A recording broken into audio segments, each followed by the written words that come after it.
గీతిక, Bharosa centre legal adviser. So మీ ఎవరికైనా POCSO అంటే తెలుసా? POCSO act. So POCSO act అంటే protecting children from sexual offences అన్నమాట.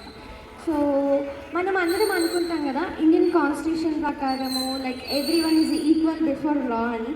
మరి అట్లాంటప్పుడు విమెన్ ఇంకా చిల్డ్రన్కి ఎందుకు స్పెషల్ యాక్ట్స్ కావాలి? ఎందుకంటే మన విమెన్ అండ్ చిల్డ్రన్ వల్నరబుల్ కండిషన్లో ఉంటారనమాట. Like men are usually strong.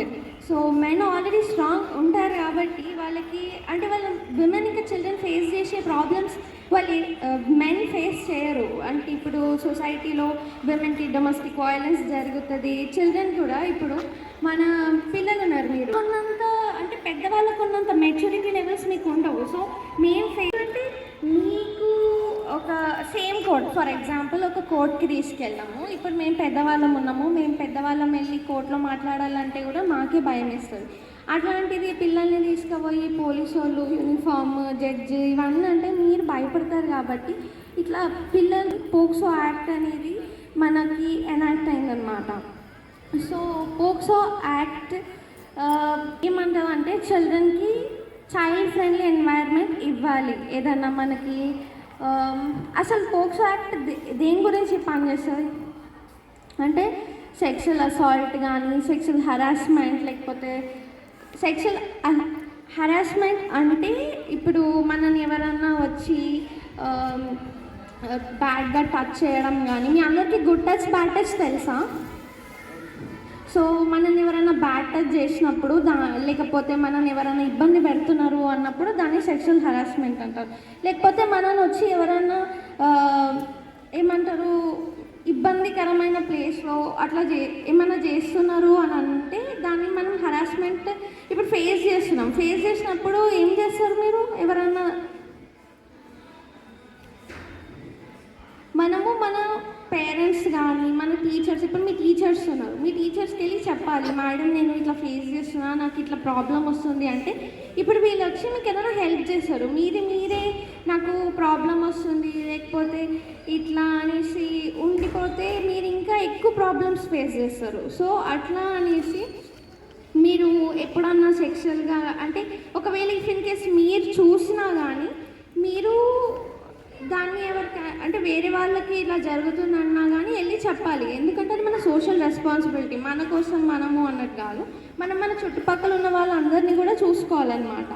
So అట్లాగనే భరోసా సెంటర్స్ నిజామాబాద్లో ఎందుకు భరోసా సెంటర్స్ ఆల్రెడీ మనకు కోర్ట్స్ ఉన్నాయి, అన్నీ ఉన్నాయి. మరి భరోసా సెంటర్ ఎందుకు అంటే పిల్లల కోసము. ఇప్పుడు మీరు అందరు పోలీస్ స్టేషన్కి వెళ్తారు కదా, మీరు భయపడతారా? భయపడరా?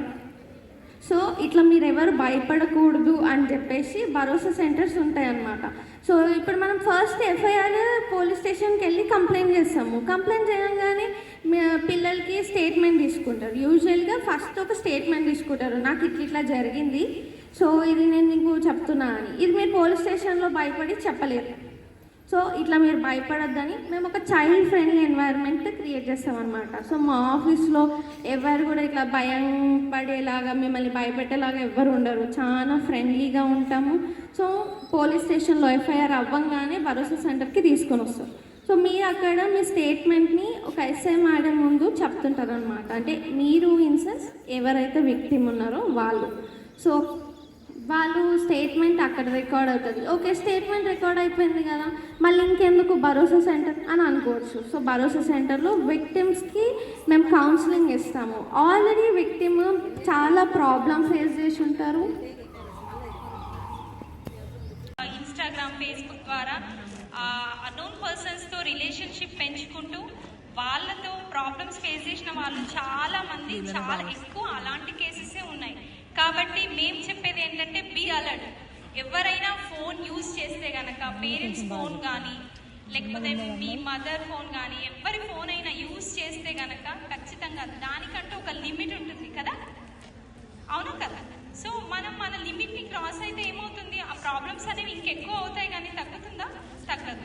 ఎవరైనా ప్రాబ్లం ఫేస్ చేసినప్పుడు వాళ్ళ మనసులోనే ఉంచుకొని వాళ్ళంతటా వాళ్ళే అంటే ఎవరితో షేర్ చేయకుండా చాలామంది ఏంటంటే పేరెంట్స్కి కూడా చెప్పట్లేదు అట్లీస్ట్. కానీ ఖచ్చితంగా మీరు పేరెంట్స్తో, మీకు నమ్మకమైన వ్యక్తులు ఎవరు? పేరెంట్సే కదా. పేరెంట్స్తో చెప్పాలి, లేకపోతే క్లాస్ టీచర్. ఎక్కువ టైం మనం స్కూల్లోనే కదా స్పెండ్ చేసేది, కాబట్టి స్కూల్లో చెప్పాలి నాన్న ఖచ్చితంగా. ఓకేనా? సో మీకు అందరికీ టోల్ ఫ్రీ నెంబర్స్ ఐడియా ఉందా?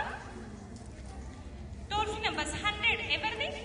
పోలీస్ కదా. 1098 ఎవరిది toll free number? Child line. ఓకేనా? 1098.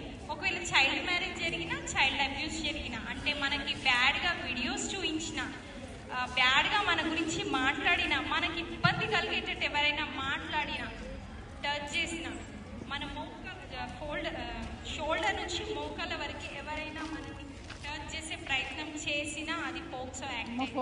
కాబట్టి చాలా జాగ్రత్తగా ఉండండి. ఓకేనా? టీసేఫ్ యాప్ అనేది మీకు ఐడియా ఉందా నాన్న? టీసేఫ్ యాప్ 6 days హోంవర్క్ చేసుకోవాలన్నా? ఓకేనా? మీకు అమ్మ నాన్న మీకు ప్రేమతో ఫోన్ కొనిస్తారు. ఎందుకు కొనిస్తున్నారు?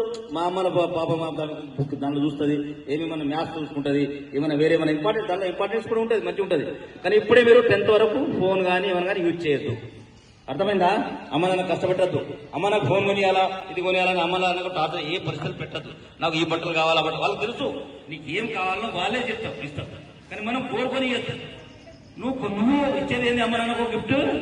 మీ మొత్తం ఇదే స్టడీ, చదువుకునే మొత్తం అమ్మకు దినమంతా వాళ్ళు కష్టపడడానికి ఆమె హ్యాపీగా ఫీల్ అయ్యి మస్తు హ్యాపీగా నిద్రపోతారు. అమ్మ నాన్న పోతారా? ఇప్పుడు నువ్వేమైనా చెడు పని చేసినావు అనుకో, అరే ఫలానా పిల్ల ఉన్నది, 14 years పిల్ల ఉన్నది, ఫలానాతో మాట్లాడుతున్నది, ఇట్లా మాట్లాడుతున్నది, ఎట్లా ఉంటుంది? ఎంత గలీజ్ కనబడుతుంది. ఒక్క పిల్ల పోయి ఇంటికి ఇప్పుడు ఎవరితో మాట్లాడినావు, తోవాల రాంగ పొంగ, ఎవరు అబ్బాయితో మాట్లాడినావు, ఈ పిల్ల ఏం చేస్తుంది, అరే ఫలానా స్రవంతి ఇట్లా ఫలానా అమ్మాయితో మాట్లాడింది, ఎట్లా మాట్లాడింది, ఒక్కరు పోయి 100 మంది పోయి అందరు తెలిసిపోతుంది. ఓకేనా? అలాంటి ఏం చేయకుండా మీరు మంచిగా మీరు కాన్సెప్ట్ మీ స్టడీ మీద ఉండాలా. మళ్ళీ టోటల్ ఏదైనా జాబ్ కొడతామని చెప్పాలా. మీరు అందరు చాలా మంది హైట్స్ కనబడుతున్నారు. హైట్ ఉన్న అమ్మాయిలు మంచిగా ఫిట్ గా ఉండాలి. అంటే ఫిట్నెస్, పోలీస్ ఎస్ఐ కావాలా, ఐపీఎస్. మీరు ఇప్పుడు నేను చెప్పిన విధంగా ఊహించుకోండి.